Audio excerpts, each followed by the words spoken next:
नमस्कार दोस्तों, स्वागत है आपका रामानुज मैथ्स ऑनलाइन चैनल पर। दोस्तों, हमने कल से स्टैटिक्स पर वीडियोस बनाने शुरू किए थे। कल मैंने कैटेनरी पर मोस्ट आईएमपी क्वेश्चंस डाले थे। दोस्तों, उसी कैटेगरी में नेक्स्ट टॉपिक लिया है फ्रिक्शन, घर्षण। बहुत ही इजी और आईएमपी टॉपिक है। एटलीस्ट एक क्वेश्चन इससे पूछा जाता है। चलिए, इस पर आज हम मोस्ट आईएमपी क्वेश्चंस करने से पहले इसकी जो टर्मिनोलॉजी है फ्रिक्शन से रिलेटेड, उस पर आज हम डिस्कस करेंगे। इसके बाद हम मोस्ट आईएमपी क्वेश्चंस पर आएंगे। ठीक है दोस्तों, मैंने एक फिगर ड्रॉ कर रखा है। माना कि ये कोई वस्तु है, कोई ऑब्जेक्ट है। इस पर अपवर्ड, ऊपर की डायरेक्शन में अभिलंब प्रतिक्रिया काम कर रही है, that is called normal reaction R. नीचे डाउनवर्ड इसका weight W equal to mg काम कर रहा है, जिसकी वजह से कि यह वस्तु स्थिर अवस्था में है। लेफ्ट हैंड में महत्तम घर्षण बल। आप जानते हैं कि किसी भी ऑब्जेक्ट के ऊपर 3 टाइप के घर्षण बल काम करते हैं। सबसे पहला आता है स्टैटिक फ्रिक्शन, नेक्स्ट आता है लिमिटिंग फ्रिक्शन, और जो थर्ड नंबर का दोस्तों दैट इज डायनेमिक फ्रिक्शन। इसमें सबसे जो अधिक वैल्यू जो होती है दोस्तों, वो लिमिटिंग फ्रिक्शन की होती है। तो that is the limiting friction की वजह से पैदा हुआ ये हमारा महत्तम घर्षण बल F है। R और F की वजह से एक रिजल्टेंट रिएक्शन S काम कर रही है। S और R के बीच जो एंगल है दैट इज कॉल्ड लैम्बडा, और लैम्बडा जो है दोस्तों वो घर्षण कोण है, फ्रिक्शन एंगल, जिसकी वैल्यू लैम्बडा इक्वल टू घर्षण कोण। एक नई टर्मिनोलॉजी है म्यू, घर्षण गुणांक। ये इंपॉर्टेंट है, इसका यूज हम पूरे वीडियो में करते रहेंगे। म्यू रिलेशन होता है महत्तम घर्षण बल F और अभिलंब प्रतिक्रिया R का, मतलब mu equal to F upon R, या आप लिख सकते हैं F equal to mu R, या आप लिख सकते हैं R equal to F upon mu. तो इन 3 रिलेशन का हम सबसे ज्यादा यूज करने वाले हैं आज के वीडियो में। चलिए दोस्तों, अब इस पर बेस्ड क्वेश्चंस कैसे आते हैं। जनरली आपकी जो नोटबुक है, जो एक्सरसाइज बुक है, उसमें घर्षण पर आधारित काफी लेंथी क्वेश्चंस दिए हुए हैं, और आपको पता है ऐसे लेंथी क्वेश्चंस एग्जाम में आए तो भी आप उसको नहीं अटेम्प्ट कर पाएंगे। इसकी बजाय कुछ इजी और शॉर्ट क्वेश्चंस एग्जाम में पूछे जाते हैं। चलिए उस पर हम डिस्कस करते हैं। पहला क्वेश्चन मैं लेता हूं, यदि अभिलंब प्रतिक्रिया, यदि अभिलंब प्रतिक्रिया मतलब कि नॉर्मल रिएक्शन का वैल्यू दिया हुआ हमको 10 यूनिट, वो सीमांत घर्षण लिमिटिंग फ्रिक्शन, सीमांत घर्षण मतलब लिमिटिंग फ्रिक्शन दोस्तों इसकी वैल्यू दी हुई हमको दैट इज 5 यूनिट। तो आपको निकालना है घर्षण गुणांक। You have to find coefficient of friction, घर्षण गुणांक। आपको म्यू की वैल्यू निकालनी है दोस्तों। इसके सॉल्यूशन के लिए आपको पता है, सबसे पहले मैंने बताया है टर्मिनोलॉजी। म्यू इक्वल टू क्या है, F इक्वल टू R है। तो F की वैल्यू आपके पास में, अभिलंब प्रतिक्रिया आपको कितनी दे दी है दोस्तों, दैट इज 10, और लिमिटिंग फ्रिक्शन सीमांत घर्षण, देखिए अभिलंब प्रतिक्रिया मतलब ये आपको R गिवन है, और सीमांत घर्षण दैट इज आपको F गिवन है। तो हमारे पास में वैल्यू क्या देगी दोस्तों, that is 5 upon 10 and that is 1 upon 2, क्योंकि आपको पता है कि that mu lies between 0 and 1। ठीक है दोस्तों, कि म्यू की जो वैल्यू है दोस्तों वो 0 और 1 होती है। म्यू का अधिकतम मान, म्यू का अधिकतम मान 1 हो सकता है। ये क्वेश्चन एक बार आरपीएससी 2016 में पूछा भी जा चुका है। RPSC first grade 2016, first grade 2016 मतलब आरपीएससी पीजीटी क्वेश्चन में ये क्वेश्चन पूछा जा चुका है कि जो म्यू का जो अधिकतम मान 1 और उसका न्यूनतम मान दोस्तों क्या होता है, 0 होता है। That mu is greater equal to 0 and that is the value of lesser equal to 1। ठीक है, ये आपको ध्यान रखना है। तो देखिए दोस्तों, म्यू की वैल्यू कितनी आई है, 1 अपॉन 2। यहां तक मैं आपको फिर डिस्कस कर दूं।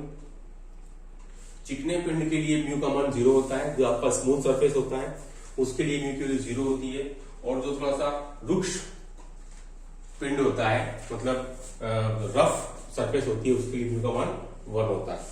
चलिए आइए अब सेकंड क्वेश्चन पर। इसी टाइप के छोटे छोटे क्वेश्चन जनरली एग्जाम में पुटअप होते हैं, लेंथी क्वेश्चंस नहीं आते हैं। चलिए देखिए नेक्स्ट क्वेश्चन, डिस्कस करते हैं आज का। वीडियो को देखते रहिए लास्ट तक। देखिए नेक्स्ट क्वेश्चन है हमारे पास में, दूसरा क्वेश्चन, यदि अभिलंब प्रतिक्रिया, इफ नॉर्मल रिएक्शन, यदि अभिलंब प्रतिक्रिया दैट इज नॉर्मल रिएक्शन, ये हमको दिया गया है 15 व लिमिटिंग फ्रिक्शन, ठीक है।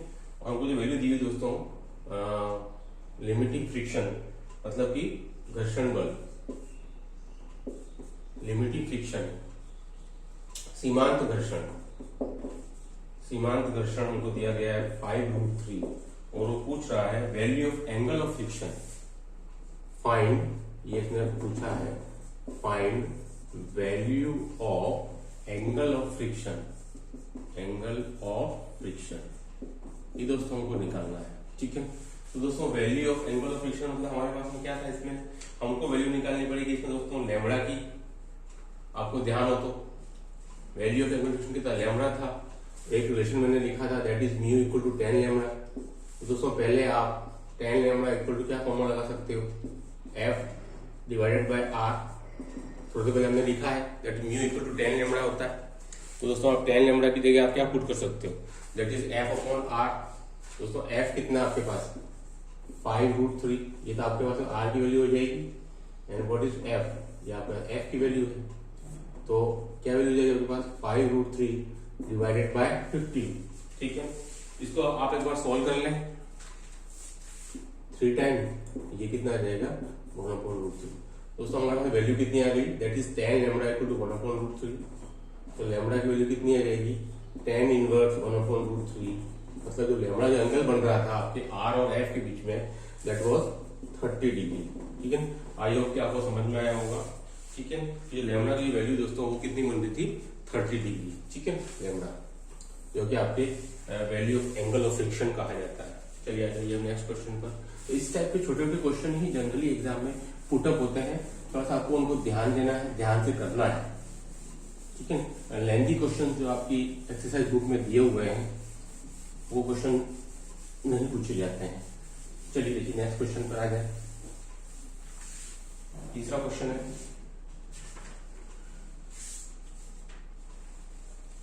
देखिए नेक्स्ट क्वेश्चन लिखा हो गया है, एक बॉडी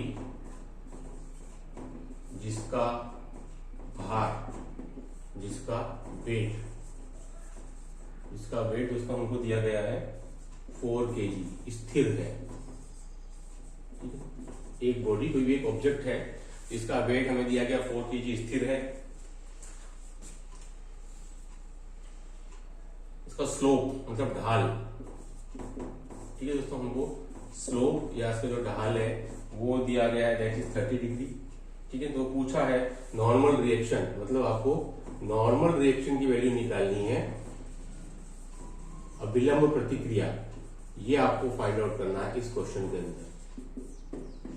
तो दोस्तों खास बात ये है कि हमारे पास जो फॉर्मूला है अभिलंब प्रतिक्रिया दोस्तों, उसमें हमको म्यू पता होना चाहिए। दोस्तों इसके अंदर हमको म्यू नहीं दिया हुआ इस क्वेश्चन के अंदर। तो देखिए इसके लिए एक फॉर्मूला आपके पास में, इसका हल, that the value of normal reaction, ठीक है। फॉर्मूला ऑफ नॉर्मल रिएक्शन एक ये भी होता है that is R equal to, मैं आपको बता देता हूँ, mg cos अल्फा। आपको इस फॉर्मूले का यूज करना है इस क्वेश्चन के अंदर पर्टिकुलर, ठीक है। The normal reaction equal to mg cos alpha. तो R इक्वल टू, क्योंकि जो R जो बना था उसके दो घटक होंगे, mg cos अल्फा और mg sin अल्फा। तो नॉर्मल रिएक्शन के लिए आपको लगाना है mg cos अल्फा 4 cos 30। तो R के लिए कितने है दोस्तों 4, and what is the value of cos 30 कितना होता है, दैट इज √3/2, ठीक है। √3/2 आप उससे कैंसिल कर देंगे, आपके पास में वैल्यू क्या आएगी दोस्तों, R की रहती है 2√3, ठीक है। क्वेश्चन क्या गिवन था, एक बॉडी है, एक निकाय है, एक ऑब्जेक्ट है जिसका वेट 4 kg है, एक लिमिटिंग कंडीशन में है, स्थिर है, सॉरी स्टैटिक है, उसका ढाल जो है वो 30 डिग्री पर बना रहा है लैम्बडा। तो नॉर्मल रिएक्शन मतलब आपको अभिलंब प्रतिक्रिया की वैल्यू फाइंड आउट करनी थी दोस्तों। इसके लिए फॉर्मूला लगाया हमने R equal to mg cos alpha, and R की वैल्यू हमारे पास में आ गई 2√3, ठीक है। इसी टाइप से दोस्तों अगर आपको कभी निकालना पड़े लिमिटिंग फ्रिक्शन, सीमांत घर्षण, उसके लिए अलग एक फॉर्मूला और है, बता देता हूँ। लिमिटिंग फ्रिक्शन इक्वल टू होता है mg sin अल्फा। ठीक है, तो ये तो हो जाएगा आपका mg cos अल्फा, आप यूज लेकर के आओगे नॉर्मल रिएक्शन के लिए। और दोस्तों जब भी आपको पूछा जाएगा लिमिटिंग फ्रिक्शन मतलब mu R, F equal to mu R, उसके लिए आप फॉर्मूला काम में लेकर के आओगे। अगर आपको अल्फा दिया गया है, अगर आपको वेट दिया गया है, तो आप क्या फॉर्मूला काम में लेकर के आओगे, mg sin अल्फा। दोस्तों आज का वीडियो यहीं तक, हम अपने नेक्स्ट वीडियो में इसका बेस्ट और भी क्वेश्चन सॉल्व करेंगे। Do like share and subscribe our channel. Thanks.